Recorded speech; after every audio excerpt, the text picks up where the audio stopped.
好，回到環球大亂線的節目現場，我們最後的討論呢，要來看到的是，當生存危機，也就是能源呢，迫在眉睫之際，海水退去的時候，亞洲現在哪些國家在裸泳呢？我們來看英國媒體 BBC 啊，就報道說，我們這次亞洲國家可以說是能源危機的重災禍。你別看我們的地理位置跟中東、跟荷姆茲海峽有一段距離哦，但是呢，這個荷姆茲海峽的石油跟天然氣有90%哦，都是運往我們亞洲國家的。包括東北亞的日韓、東南亞的泰國、菲律賓，或是人口基數比較龐大的印度跟中國大陸，大家或多或少都受到了一些影響。不管是你的產業鏈、你的製造業、你的服務業，乃至老百姓的日常生活呢，都要拉警報。有些國家現在就都不希望你開車了，盡量做一些大眾運輸工具，還要限制你怎麼洗澡的時間，諸如此類的。好，當這個中東的石油還持續卡在峽灣裡面，然後我們說遠水救不了近火的時候，被迫形成了大家的孤島能源效应。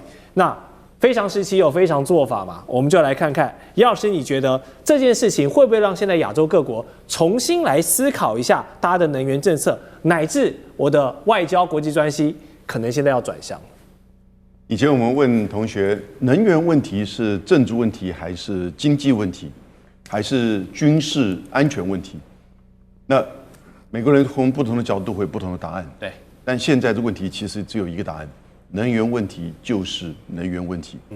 也就是它的重要性哦，已經提高到其實跟安全議題、跟經濟議題同樣的重要。是，所以尤其是能源安全的議題，它已經具有相當的主導性，在今天的國際關係，在今天的國家的利益、對外政策層面。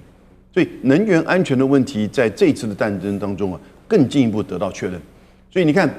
當大家看到要打起來的時候，大家都勸美國，你千萬不可以去打伊朗的所謂發電廠啊！哦，不只是會造成核災，根本就是會造成整個能源的中斷。那個時候，荷姆茲海峽已經不重要，因為根本沒有船會經過了。所以，能源安全的問題會使得許多的決策會受到很大的影響，但是它有一定的韌性哈。那舉例而言，在這一次的護航的要求當中，所謂的荷姆茲聯盟，那各國就保持距離啊。為什麼？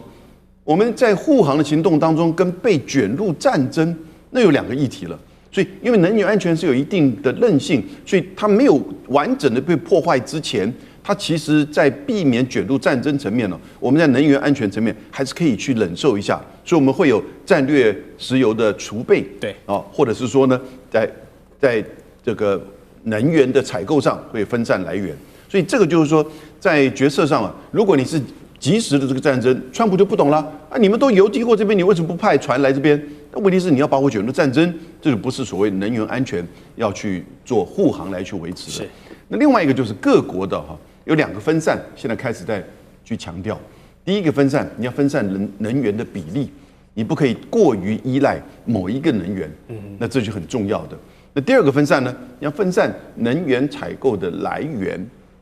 所以，像是日本在這一次的問題上，90%進口的能源是從中東進來，那這個對它的衝擊就非常的大。中國大陸這邊呢，它的能源分散30%不是來自於石化的這個能源，它的發電更大部分不是來自於石化，也就是說，石油或者是天然氣，煤佔了一定大的這個比例。那其他的像是水力或者是核電。這樣子這種分散呢，你在面臨到能源危機的時候，你的韌性、你的這個抗拒的能力啊，一定會加強。那所以我們台灣在這邊方面是最差的，我們將近80%到90%是進口來源，然後絕大部分集中就是在油跟天然氣。還好我們只有40%，各40%是來自於中東，但40%也是非常高。所以也是給了大家都一個警訊啦。好，這一次的能源危機呢，確實也讓我們看到在國際關係上面，出現一些轉變嘍。因為現在菲律賓啊，它在這個能源的浩劫上可以說是被折磨得很痛苦，所以總統小馬可仕出來喊話了，說希望修補跟中國大陸的關係啦。還記得這兩方呢，之前在南海對峙啊，在搭這個海警船還撞得火星四射，為了島礁爭議針鋒相對。沒想到這次能源危機一來，菲律賓這邊是先扛不住了，成為全球第一個宣布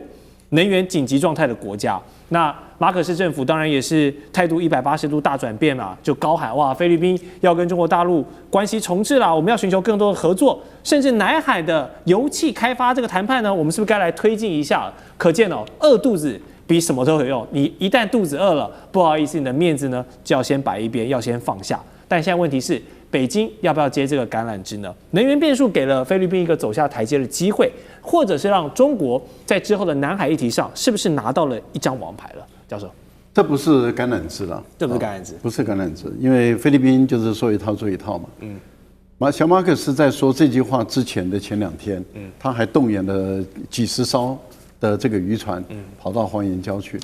那中國大陸的海警船把他們趕走了，那彼此之間還很緊張，很對立。是。那小馬可仕他的意思是說，哎呀，這個黃岩島的主權的爭議歸主權爭議，油氣的開發歸油氣開發啊。然後我們跟中國大陸進口化肥，我們很感謝大陸啊，這個化肥沒有給我們斷啊這個根啊，因為春耕馬上要開始了。對，沒錯。如果菲律賓拿不到中國的化肥，糧食危機嘍，他們的糧食會危機。那中國大陸考慮的是這個菲律賓的人民的糧食危機的問題，所以給他發回跟小馬可仕一點關係都沒有。啊，所以中國大陸的基本的邏輯跟態度很簡單，就是說這個人可信還是不可信。如果這個人翻來覆去的話不可信，大陸基本上來講就不太跟你交往了。啊，例如說歐盟最典型嘛，歐盟的馮德萊恩翻來覆去嘛，變來變去。所以你看，現在的歐盟，中國大陸基本上不跟他來往了，他是跟個別的國家來往，但是歐盟就把他晾在一邊了，啊，所以小馬可仕也是，剛上台的時候到中國大陸進行國事訪問，一回來以後就撕毀了，就翻臉了，翻臉 OK 啊，那大陸到現在就不會跟你來往，那就彼此之間針鋒相對，所以我覺得小馬可仕說一套做一套的這個部分啊，他就又在那邊裝來弄去的時候，坦白講，以大陸的眼光來看的話，你沒有幾年了，了解了，你剩下沒幾年了，所以我個人認為大陸按照他的節奏做，按照他的排出，但是小馬可仕講到嘴巴乾了，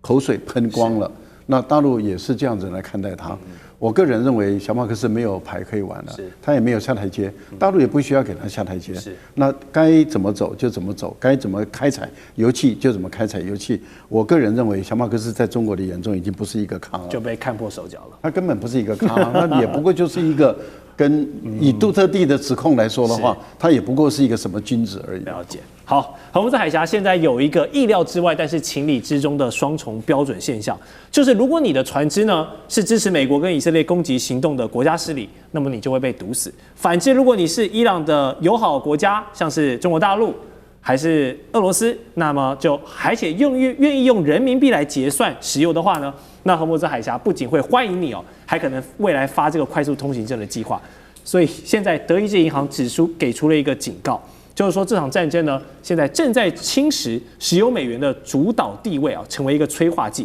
那一方倒，另一方就起來，起來的是誰呢？就是石油人民幣這一個時代啊，找到了一個借力使力的支點。好，中國作為伊朗最大的石油買家，現在一個機會出來了，該怎麼順勢來操作，運用這個機會來提升人民幣國際地位的一個好時機？將軍你怎麼看？這個在20世紀70年代的時候，那時候美國自己本身還沒有頁岩油，他跟中東買石油，那都付的都是美元，我們稱之為石油美元。對，那中東國家拿了這些美元之後，他就去買美債，那美國錢借出去之後哈，他這個然後就去養美軍，變成美元、美軍、美債哈三個這個循環在一起，結合在一起。但是事隔多年以後，現在形勢已經改變了。為什麼人民幣會崛起呢？第一個就是美國現在它本身的這種原料石油來講，它本來從最大的進口國變成最大的出口國，它已經不再跟中東買石油的。這時候跟中東買石油交易量最大的反而是中國。中國因為這個工業的崛起，所以它需要更多的這種原料跟石油，所以中國變成全世界第一大能源的進出口。在這種狀況下，當然中東國家用人民幣來買石油是必然的哈。然後我們從去年沙特跟中國在用人民幣結算，